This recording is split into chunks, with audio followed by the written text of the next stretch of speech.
Hello everyone, मैं प्रीति कोठारी। आज आप लोगों के लिए लेके आई हूँ डिफरेंशियल इक्वेशन। अब बात करेंगे हम डिफरेंशियल इक्वेशन क्या होती है। और ये मैं पूरा टीजीटी पीजीटी की प्रिपरेशन करने वाले सभी एस्पिरेंट्स को ये कहूँगी कि अगर आप पूरी इसकी सीरीज देख लेंगे तो आपको कहीं बाहर से नहीं पढ़ना पड़ेगा। ठीक है, मैं डिफरेंशियल इक्वेशन का हर एक टॉपिक कंप्लीट करवाऊंगी अभी। तो आज हम फर्स्ट पार्ट में इसमें बात करते हैं कि सबसे पहले डिफरेंशियल इक्वेशन होता क्या है। ठीक है, तो अब देखो, डिफरेंशियल इक्वेशन बेसिकली होता क्या है। An equation which involves differential coefficient is called a differential equation. तो डिफरेंशियल इक्वेशन, किसी भी इक्वेशन में अगर आप डिफरेंशियल कोफिशिएंट को, किसको, डिफरेंशियल कोफिशिएंट को इन्वॉल्व कर रहे हैं, या किसी इक्वेशन में अगर डिफरेंशियल कोफिशिएंट आ रहा है तो उस इक्वेशन को हम डिफरेंशियल इक्वेशन कहेंगे। लाइक अब कैसे, देखो, फॉर एन एग्जाम्पल, एक एग्जाम्पल मैं यहाँ पे लिख देती हूँ। ठीक है, एग्जाम्पल में मैंने लिख दिया जैसे d2y/dx2 प्लस 2dy/dx माइनस का 8y इज इक्वल टू 0। अब आप इसमें देख लो ना, इसमें क्या है कि ये डिफरेंशिएशन है, डिफरेंशियल कोफिशिएंट है किसका, y का डिफरेंशियल कोफिशिएंट है डी बाई डी एक्स। तो यहाँ क्या हो रहा है कि इस इक्वेशन में हम डी बाई डी एक्स को यूज कर रहे हैं। ठीक हो गया। तो अगर हम किसी भी इक्वेशन में डी बाई डी एक्स को यूज कर रहे हैं, या फिर कभी कभी क्या होता है, ये आपका अभी इस समय पे ये एक इंडिपेंडेंट वेरिएबल है, तो इसके प्लेस पे y हो सकता है, z हो सकता है, t हो सकता है, according to variable what you are taking that time. ठीक है, आप क्या ले रहे हैं उस पर डिपेंड करेगा। तो किसी भी इक्वेशन में लाइक आपने क्या लिख दिया, dy by D x is equals to y upon x लिख रहे हो, या फिर कुछ भी लिख रहे हो आप, ये सब डिफरेंशियल इक्वेशन होंगे। समझ आया।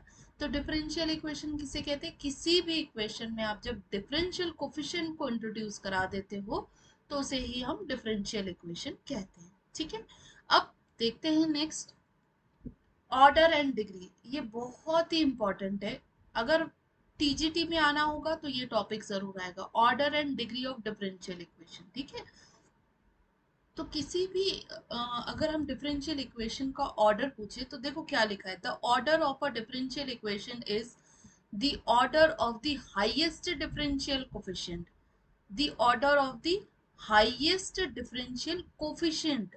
मतलब किसी भी, जैसे अभी हमने एक इक्वेशन लिखी थी, मैं उसी को दूसरे तरीके से लिख देती हूँ। D two y by D x two मैंने लिखा सपोजिंगली, ठीक है, plus d Y by D x लिख दिया, प्लस यहाँ पे हम लिख देते हैं y।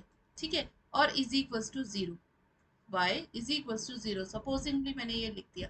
अब मैंने पूछा इसको ऑर्डर क्या है, तो इसका क्या कह रहे हैं, हाईएस्ट डिफरेंशियल कोफिशिएंट। आप इस कोफिशिएंट को चेक करो।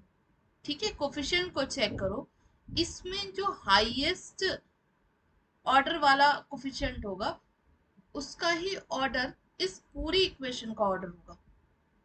तो इस समय आप देख रहे हो ये डी बाई डी एक्स कितने टाइम है, 1 टाइम है, और ये डी बाई डी एक्स कितनी है, 2 टाइम्स हुआ है।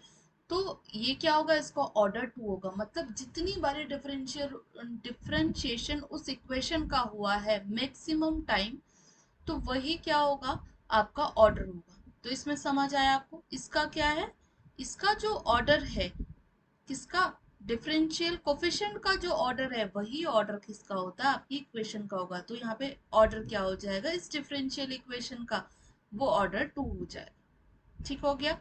अब मैं इसको, इसकी डिग्री आपको बता देती हूँ कि डिग्री हम किसे कहते हैं। अब देखो ये क्या था, d2y/dx2 था। ठीक है, और ये कितना था, dy/dx था। अब इस हाईएस्ट डिफरेंशियल कोफिशिएंट की पावर जितनी होगी, इस पूरे की पावर कितनी है, मतलब ये हाईएस्ट ऑर्डर कितनी बारी आया है, केवल एक ही बारी आया है ना, तो इसका मतलब इसकी डिग्री कितनी होगी इस समय पे, 1 होगी। तो हम इसे डिग्री क्या कह देंगे, इसकी डिग्री हम इसकी 1 कह देंगे। ठीक हो गया।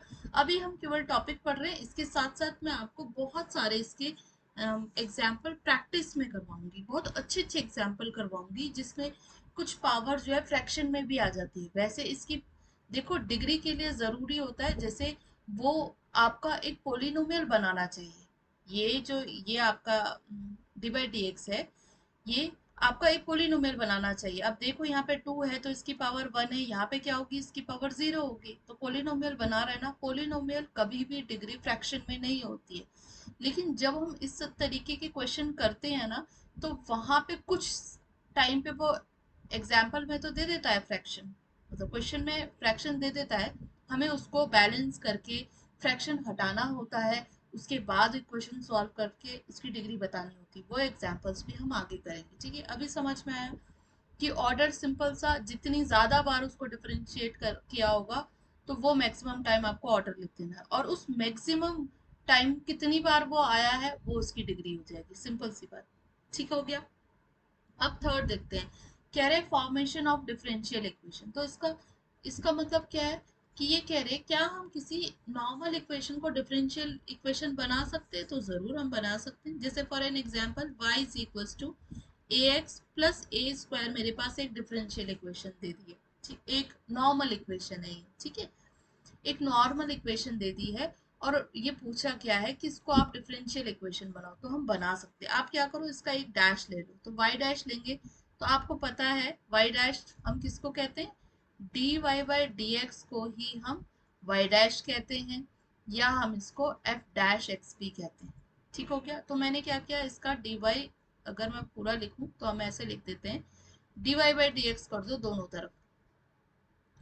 तो डी बाई डी एक्स से यहाँ भी मल्टीप्लाई करनी पड़ेगी मुझे, ए एक्स प्लस ए स्क्वायर। ठीक है, तो आपको पता है ये सेपरेट हो जाते हैं।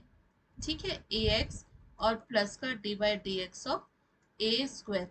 अब आपको पता है एक कांस्टेंट टर्म है तो वो बाहर आ जाएगा। एक्स का डिफरेंशिएशन कितना होता है, 1।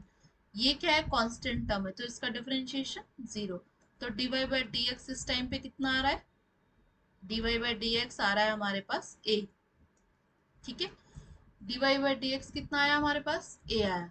अब हम ये देखते हैं कि अगर हमारे पास D Y by D X A आया, तो आप इसको इक्वेशन 2 ले लो और इसको इक्वेशन 1 ले लो। ठीक हो गया। अब इस इक्वेशन 2 को 1 में पुट करो, तो देखते हैं क्या आता है हमारे पास। अगर हम 1 में पुट करें तो y is equal to a की जगह कितना आया, d Y by D x, plus a square की जगह कितना आएगा, सॉरी यहाँ पे क्या आएगा, एक और टर्म भी आएगा x। ठीक है, और ये कितना है, D Y by D x, d Y by D x, और उसकी उसका क्या है, ये होल स्क्वायर है। तो ये जो इक्वेशन है ना, यही इक्वेशन आपकी डिफरेंशियल इक्वेशन होगी। तो आपने देखा कि ये कैसे डिफरेंशियल इक्वेशन में कन्वर्ट हो गया। ठीक है, तो हाँ हम कर सकते हैं। अब देखो इसका मतलब ये होता है, जितना भी इस इक्वेशन में कांस्टेंट टर्म है उसको आप रिमूव करोगे d Y by D x से, तो आपकी वो इक्वेशन क्या हो जाएगी, ये इक्वेशन यहाँ आपकी डिफरेंशियल इक्वेशन होती है। समटाइम्स आपके पास ये कोफिशिएंट, अभी तो ए एक ही कोफिशिएंट था, कभी 2 होंगे, कभी 3 होंगे, कभी 4 होंगे। तो याद रखना जितने कोफिशिएंट्स होते हैं उतने ही टाइम्स आपको उसका डिफरेंशिएशन करना होगा, उनको रिमूव करने के लिए। अगर 2 कोफिशिएंट अलग अलग हैं, ए और बी है, तो आपको उसको 2 बारी क्या करना होगा, डिफरेंशिएट करना होगा। अगर 3 कोफिशिएंट है तो 3 बारी उसको डिफरेंशिएट करके उसको रिमूव करना होगा। किसको, जो आपका कांस्टेंट टर्म है, राइट। अब देखते हैं नेक्स्ट, किसी भी डिफरेंशियल इक्वेशन को सॉल्व करने के लिए, लीनियर की बात कर रही हूँ अभी, हम पार्शियल में गए नहीं है। ये कौन सा है, ये जनरल है। तो अगर हम जनरल डिफरेंशियल इक्वेशन को हम सॉल्व कर रहे हैं तो उसको सॉल्व करने के 4 बेसिक मेथड हमें बताए गए। ठीक है, पहला है इसमें सेपरेशन ऑफ वेरिएबल्स, कि आप क्या करो, वेरिएबल्स को सेपरेट करके आराम से अपना डिफरेंशियल इक्वेशन को सॉल्व कर सकते हो, उसका सॉल्यूशन निकाल सकते हो। दूसरा है होमोजीनियस इक्वेशन, इस मेथड से भी कर सकते हो। Linear equation of the first order, इससे भी कर सकते हो। और उसके बाद क्या होता है, बर्नौली इक्वेशन आती है। बर्नौली इक्वेशन क्या करती है, इसको लीनियर इक्वेशन में कन्वर्ट करने का काम करती है। ठीक है, और चौथी आती है एग्जैक्ट डिफरेंशियल इक्वेशन। ठीक है, तो 4 हमने पढ़ ली, separation of variables, homogeneous equation, linear equation of the first order and Bernoulli equation and exact differential equation. 4 आ गई है। अब हम क्या करेंगे ना, रोज एक टॉपिक मैं आपको कंप्लीट करवाती रहूंगी, राइट। और साथ साथ प्रैक्टिस सेट भी हम करते रहेंगे, 10 क्वेश्चंस जो जो टॉपिक हमारे हो गए उनका हम एक प्रैक्टिस सेट में साथ साथ लेके आती रहूंगी, ताकि आप जो टॉपिक कर रहे हैं उसके 10 क्वेश्चंस आप कर सके। जैसे आज हम एक तो हम ये पढ़ेंगे अभी सेपरेशन ऑफ वेरिएबल्स, उसके साथ साथ ऑर्डर पढ़ा हमने, डिग्री पढ़ा हमने, ठीक है। उससे रिलेटेड क्वेश्चन भी मैं एक प्रैक्टिस सेट में डाल दूंगी, राइट। तो अब पहला टॉपिक पढ़ते हैं, क्या, सेपरेशन ऑफ वेरिएबल्स।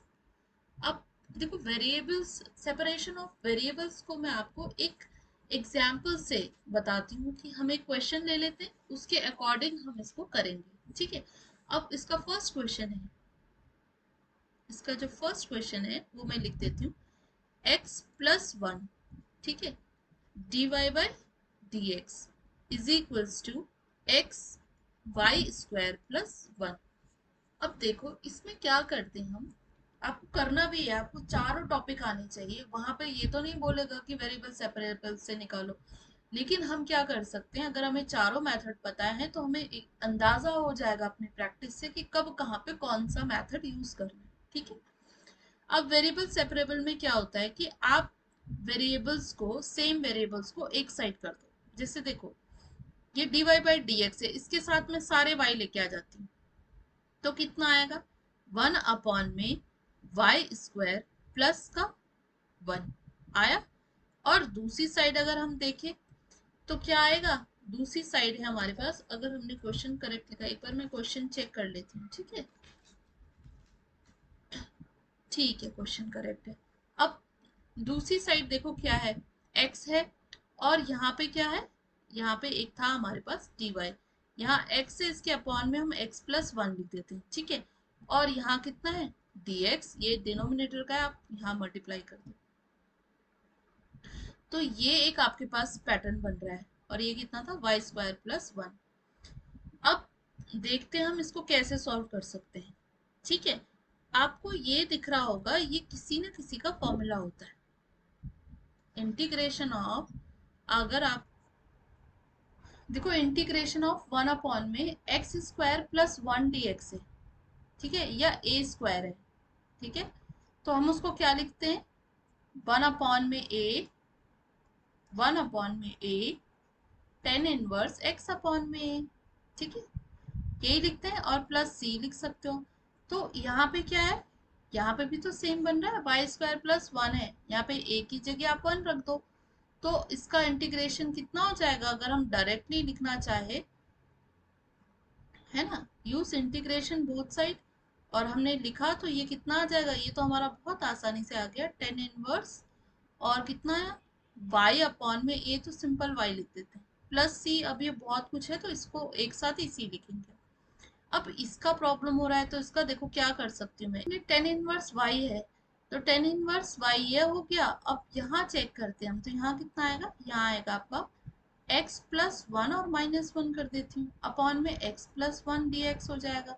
अब दोनों को सेपरेट कर लो, इसको मैं क्या लिख सकती हूँ, नेक्स्ट रो में लिख देते हैं, क्या लिखेंगे इसको, x+1 अपॉन में x+1, ठीक है, dx, माइनस का इंटीग्रेशन ऑफ 1 में x+1 dx, राइट। अब ये कैंसिल हो गया, 1 आया, तो ये कितना आ रहा है x, ये कितना आ जाएगा आपको पता है, ये आ जाएगा log x+1, ठीक है। अब हम यहाँ c ऐड कर देते हैं, तो यही इसका सॉल्यूशन हो गया, tan inverse y is equals to this, ठीक है। या फिर आप इसको y भी लिखना चाह रहे हो तो y इज इक्वल्स टू, और 10 करके ये पूरा एंगल आ जाएगा, ठीक है। जो आपको करेक्ट लगे ये भी हमारा करेक्ट है। तो वेरिएबल सेपरेबल मैं बताना चाह रही थी, तो वेरिएबल सेपरेबल में क्या हुआ कि आपने सेम वेरिएबल्स को एक साथ रख दिया, ठीक है। तो ये हो गया हमारा। अब मैं इससे रिलेटेड 10 क्वेश्चंस जो है आपको नेक्स्ट वीडियो में बता रही हूँ, आप उस वीडियो को देखो, और इससे रिलेटेड क्वेश्चंस जो एग्जाम में आए हुए क्वेश्चंस हैं वो हम उस पर करेंगे। Thank you so much everyone.